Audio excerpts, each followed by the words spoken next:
What I'm about to tell you is the true story of a man who risked everything to expose corruption that could have cost lives. This is the story of Christian Drake, a 47-year-old software engineer who discovered something so disturbing in the code he was working on that he couldn't stay silent, even when it meant losing everything he'd worked for. The notification popped up on Christian's screen at 11:47 p.m. on a Tuesday in March. Code review required. Priority Alpha. He'd been debugging the traffic management system for the past 6 hours, and his eyes burned from staring at lines of code. But Priority Alpha meant emergency, and emergency meant people's lives could be at stake. Christian Drake had been with Apex Systems for 12 years. At 47, he was one of their most senior software engineers, specializing in critical infrastructure systems. He'd started there fresh out of MIT, full of idealism about using technology to make the world safer. Now, after more than a decade of late nights and weekend calls, he'd earned the respect of his peers and the trust of his supervisors. The message was from Marcus Chen, the new project director who'd been brought in 3 months ago from a Silicon Valley startup. Marcus was everything Christian wasn't: young, aggressive, and obsessed with cutting-edge solutions that prioritized speed over stability. Where Christian favored tested, reliable code, Marcus pushed for innovative approaches that looked impressive in presentations but often created unforeseen problems. The traffic management system they were developing wasn't just any software. It was designed to control the traffic lights, emergency vehicle routing, and pedestrian signals for the entire downtown metro area of Phoenix, Arizona. A population of nearly 2 million people would depend on this system working flawlessly, 24 hours a day, 7 days a week. Christian opened the code review request and immediately felt his stomach drop. The emergency override protocols, the systems designed to prioritize ambulances, fire trucks, and police vehicles, had been fundamentally altered. Instead of the triple redundancy safety checks he'd originally programmed, someone had stripped them down to single-point verification. He scrolled through the changes, his disbelief growing with each line. The fail-safes that prevented conflicting green lights at intersections had been simplified to the point where they could potentially malfunction. The backup systems that would maintain basic functionality during server failures had been reduced to save processing power. Christian picked up his phone and called Marcus directly. The phone rang 4 times before going to voicemail. He tried again. Same result. Finally, he sent a text. "We need to talk about the traffic system changes. There are serious safety issues." The response came back immediately. "It's handled. Deploy as scheduled tomorrow." Christian stared at his phone in disbelief. Deploy as scheduled? These weren't minor tweaks. These were fundamental changes to life safety systems. He spent the next hour documenting every modification that had been made, screenshot by screenshot, creating a comprehensive record of what had been altered and why each change represented a potential hazard. The next morning, Christian arrived at the office early and went straight to Marcus's corner office. Through the glass walls, he could see Marcus on a conference call, gesturing enthusiastically at a wall-mounted monitor showing project timelines and budget metrics. When Marcus finally ended his call, Christian knocked on the doorframe. "We need to discuss the traffic system modifications." Marcus barely looked up from his laptop. "What about them?" "The emergency override protocols have been compromised. If an ambulance needs to get through a busy intersection during peak traffic, the system might not be able to guarantee a clear path. People could die." Marcus finally looked up, his expression shifting from distraction to annoyance. "Christian, I appreciate your attention to detail, but we've got stakeholders breathing down our necks. The City Council is demanding full deployment by the end of the week." These optimizations will improve overall system efficiency by 18%. At the cost of safety redundancy, Christian replied. The original specifications called for triple redundancy precisely because lives depend on this system. The original specifications were written 2 years ago by people who didn't understand modern optimization techniques, Marcus said, standing up and moving to his whiteboard. Look at these performance metrics. Our new approach reduces server load, decreases response times, and cuts operational costs by 30%. Christian felt his jaw tighten. And increases the probability of catastrophic failure by orders of magnitude. Marcus's expression hardened. I'm going to be direct with you, Christian. You've been with this company for a long time, and I respect that. But technology evolves, and sometimes that means taking calculated risks. The probability of the specific failure scenarios you're worried about is extremely low. Low probability, high consequence, Christian countered. That's exactly the kind of risk we're supposed to eliminate in critical infrastructure. The decision has been made at the director level, Marcus said, his tone shifting to something more formal. We're moving forward with deployment as scheduled. I need you to focus on implementation, not second-guessing strategic decisions. Christian left Marcus's office with a growing sense of dread. He'd been in the software industry long enough to recognize when management was prioritizing politics over safety, but he'd never been in a position where his objections could mean the difference between life and death for innocent people. That afternoon, he reached out to Sarah Kim, the city's IT director and the primary stakeholder for the traffic management project. Sarah had been with the city for 15 years and had worked with Christian on several previous implementations. If anyone would understand the seriousness of the situation, it would be her. They met at a coffee shop downtown, away from both their offices. Sarah listened carefully as Christian explained the changes that had been made and their potential consequences. So you're telling me that if there's a medical emergency during rush hour, the system might not be able to clear a path for the ambulance? She asked, her voice tight with concern. That's one scenario, Christian confirmed. But there are others. The system could potentially create conflicting green lights, allowing traffic to enter an intersection from multiple directions simultaneously. The backup systems that are supposed to maintain basic functionality during server outages have been reduced to the point where a single hardware failure could cause traffic chaos across the entire downtown area. Sarah was quiet for a long moment, staring into her coffee cup. What does Marcus say when you raise these concerns? That the probability of failure is low and the performance benefits outweigh the risks. And what do you say? Christian met her eyes. I say that when you're dealing with systems that can kill people, there's no such thing as acceptable risk without proper safeguards. Sarah nodded slowly. I'm going to need documentation. Everything you've found, along with your analysis of the potential consequences. Can you get me that? I've already started compiling it, Christian said. But I need you to understand something. If I provide this information and it stops the deployment, there's going to be significant pushback from Apex systems. They've got a lot riding on this project. Let me worry about that, Sarah replied. My job is to protect the citizens of this city, not to make software companies happy.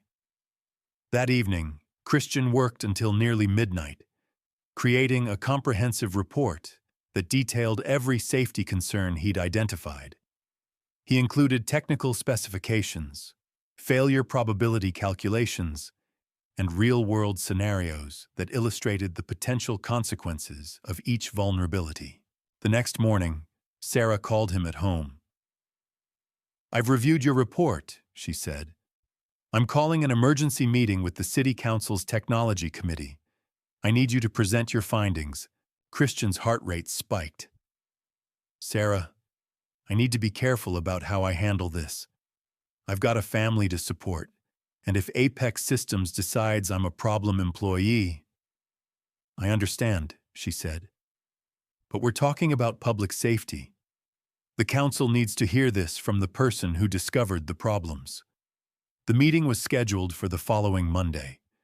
Christian spent the weekend refining his presentation, creating visual aids that would help non-technical council members understand the risks. He also spent time with his wife, Rachel, explaining what might happen if his concerns became public. "You're doing the right thing," Rachel said as they sat on their back porch Saturday evening. "Remember why you got into this field in the first place. You wanted to build systems that helped people." "I'm afraid I might lose my job," Christian admitted. "Marcus isn't going to forgive me for going around him." "Then we'll figure something else out," Rachel said, taking his hand. "But you can't stay silent when people's lives are at stake." Monday morning arrived with an unexpected complication.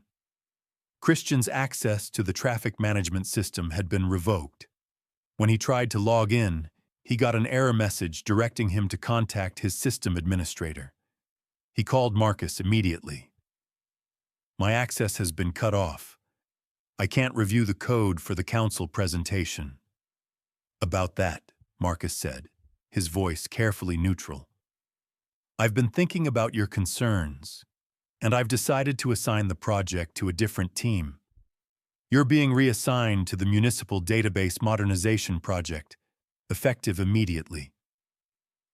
Christian felt his stomach drop. "You're removing me from the project because I raised safety concerns?" "I'm reassigning you because I need team members who are focused on solutions, not problems. The database project is a good fit for someone with your particular approach to development." The Municipal Database Project was a career dead end, a low-priority initiative that had been in planning stages for 2 years. Everyone at Apex Systems knew it was where they put engineers who were being eased out of important work. I still have the documentation I've compiled," Christian said. "The council is expecting a presentation." There was a pause. "I would strongly advise against that, Christian. Presenting outdated information based on earlier code versions could be seen as deliberately misleading our clients. That would be grounds for immediate termination." Christian understood the threat. Marcus was betting that he wouldn't risk his career to pursue the safety concerns. But looking at the photograph on his desk, Rachel and their 2 teenage daughters at last summer's camping trip, Christian realized he couldn't live with himself if something happened, and he'd stayed silent. The council meeting was held in the City Hall's main conference room. Christian sat at the witness table, his laptop open to the presentation he'd prepared. Across the room, Marcus sat with 2 other Apex Systems executives, their expressions carefully neutral. "Mr. Drake," the council chair began, "you've raised concerns about the traffic management system that's scheduled for deployment. Please explain your findings." Christian took a deep breath and began his presentation.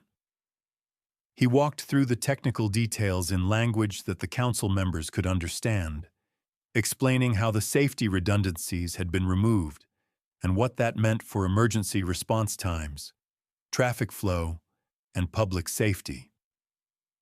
"In your professional opinion," one council member asked, "what is the worst-case scenario if these systems fail?"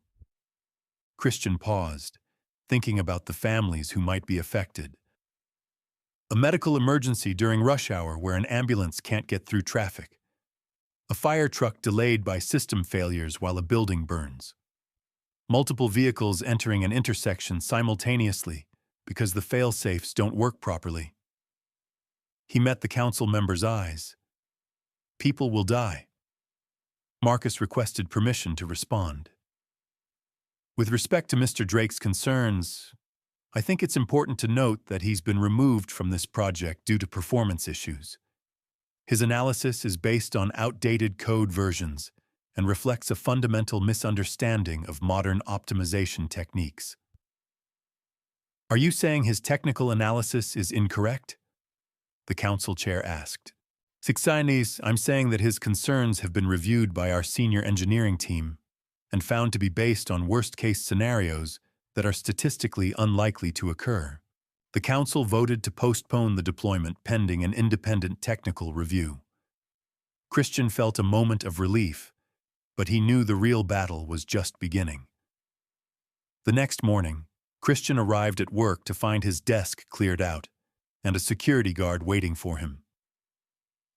Mr. Drake, you're being terminated for violating client confidentiality and undermining company operations, the guard said, handing him a box containing his personal items. You need to turn in your badge and leave the premises immediately. Christian's phone started ringing before he'd even reached his car. Word had spread quickly through the local tech community that he'd been fired after raising safety concerns. Some calls were from reporters wanting to know more about the story. Others were from colleagues expressing support or warning him about the potential consequences of challenging a major client. The independent technical review took 3 weeks. During that time, Christian found himself effectively blacklisted from other software companies in the area. When he applied for positions, he received polite rejections that referenced concerns about his fit with team culture or his approach to client relations. The review board's findings were released on a Thursday morning. They'd identified every safety concern Christian had raised and recommended that the traffic management system be completely redesigned before deployment. The report specifically noted that the modifications made by Apex Systems had introduced unacceptable risks to public safety. Christian was vindicated, but the victory felt hollow. He'd been unemployed for a month. His family's savings were dwindling, and he'd developed a reputation in the industry as someone who caused problems for employers. Then he received an unexpected phone call from Dr. Lisa Chen, the director of the National Institute for Critical Infrastructure Security. She'd read about his situation in a trade publication and wanted to offer him a position. We need people who understand that safety isn't negotiable, she said during their phone interview. Your experience with the Phoenix traffic system is exactly the kind of expertise we're looking for. 6 months later, Christian was working in Washington, D.C., helping to develop federal safety standards for critical infrastructure software. The traffic management system in Phoenix had been completely redesigned and implemented with full safety redundancies. Apex Systems had lost their contract with the city and faced federal penalties for attempting to deploy unsafe code. Marcus Chen had been quietly reassigned to a different division within his company.